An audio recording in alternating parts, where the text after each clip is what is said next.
কোরবানির পশু জবেহ করার সঠিক পদ্ধতি সম্পর্কে আমি এখন বলবো। আমরা মুসলিমরা মনে রাখব, কোরবানির পশু নিজেরটা কোরবানি করা মুস্তাহাব।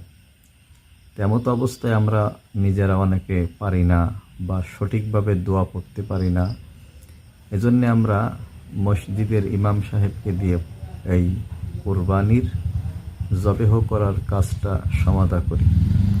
কিন্তু পরিতাপের বিষয় হলো, যেই কাজটা ছিল আপনার জিম্মায়, সেটা আপনি না পারার কারণে ইমাম সাহেবদেরকে দিয়ে করাইলেন। জানাজার নামাজটা ইমাম সাহেব করাবেন, এটা ঠিক, কিন্তু কোরবানিটা আপনার নিজের করা উচিত ছিল। যে ইমাম সাহেব আল্লাহর ঘরের সম্মানিত মেহমান, তিনি আপনার বাড়িতে গিয়ে আপনার পশুটা কোরবানি করবে। দেখা যাচ্ছে যে আমরা দালালকে আমরা অনেক টাকা দেই, 2000 5000 টাকা দেই, কিন্তু কোরবানির পশু যিনি এত টাকা 4 লাখ 5 লাখ টাকা দিয়ে আমরা কোরবানি করার পরে ওই পশুটা যিনি জবাই করবে তাকে ন্যূনতম 100 টাকা 50 টাকা অনেকে দেয় না। তো এটা ঠিক না, এটা বৈষম্য। অন্তত সম্মানী হিসেবে সম্মান বজায় রাখার চেষ্টা করবে। তো আমি কোরবানির পশু জবেহ করার কিছু পদ্ধতি এখন বলবো। আমরা যারা পারি না শিখব, নিজেরটা নিজে করার চেষ্টা করব। প্রথমত কোরবানির পশুকে আমরা কেবলামুখী করে শোয়াবো।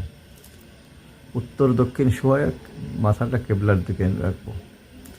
এরপরে আমরা দোয়া পড়ব, ইন্নী ওয়াজ্জাহতু ওয়াজহিয়া লিল্লাযী ফাতারাস সামাওয়াতি ওয়াল আরদা হানিফাও ওয়া মা আনা মিনাল মুশরিকিন কুল ইন্না সলাতি ওয়া নুসুকি ওয়া মাহইয়ায়া ওয়া মামাতি লিল্লাহি রাব্বিল আলামিন লা শারীকা লাহু ওয়া বিযালিকা উমিরতু ওয়া আনা আউয়ালুল মুসলিমিন আল্লাহুম্মা মিনকা ওয়া লাকা। এরপরে বিসমিল্লাহি আল্লাহু আকবার বলে আমরা জবাই শুরু করব। এক্ষেত্রে অনেকে ভুল করে, ভাগিদারের নাম বা কার নামে দেবে খাতায় লিখে ওই সময় ধরে। মনে রাখতে হবে, কোরবানি একমাত্র আল্লাহর নামে হতে হবে, বিসমিল্লাহ আল্লাহু আকবার।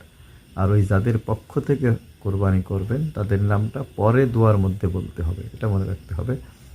তো আল্লাহুম্মা মিনকা ওয়া লাকা বিসমিল্লাহি আল্লাহু আকবার, এই বিসমিল্লাহি আল্লাহু আকবার যিনি জবাই করবেন তিনি বলবেন, এবং যারা তাকে জবাই করার কাজে সহযোগিতা করবেন, ছুরি ধরবে, তারাও পড়বে। এরপরে জবেহ করার পরে আমরা যে দোয়াটা পড়ব, সেই দোয়াটা হলো আল্লাহুম্মা তাকাব্বালহু মিন্নি কামা তাকাব্বালতা মিন হাবিবিকা মুহাম্মাদি ওয়া খলিলিকা ইব্রাহিম আলাইহিস সালাতু ওয়াস সালাম।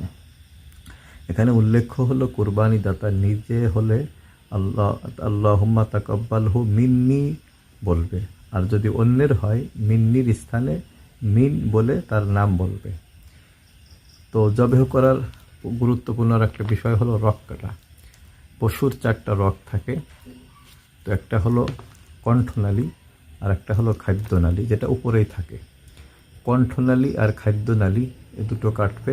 এরপরে দুই পাশে 2টা ওয়াদজান, দুপাশের মোটা রগ থাকে, এই মোটা রগ দুটিও কাটতে হবে। অন্তত 3টা রগ কাটতেই হবে পরিপূর্ণভাবে, 3টার কম হলে কোরবানি শুদ্ধ হবে না। এই হলো কোরবানি জবেহ করার পদ্ধতি, সঠিক বললাম। আপনারা নিজেরটা পারলে করবেন, নতুবা যাকে দিয়ে করাবেন তাকে একটা মূল্যবান সম্মানী দিবেন। আশা করি আমরা সহি নিয়তে সকলেই কোরবানি করব।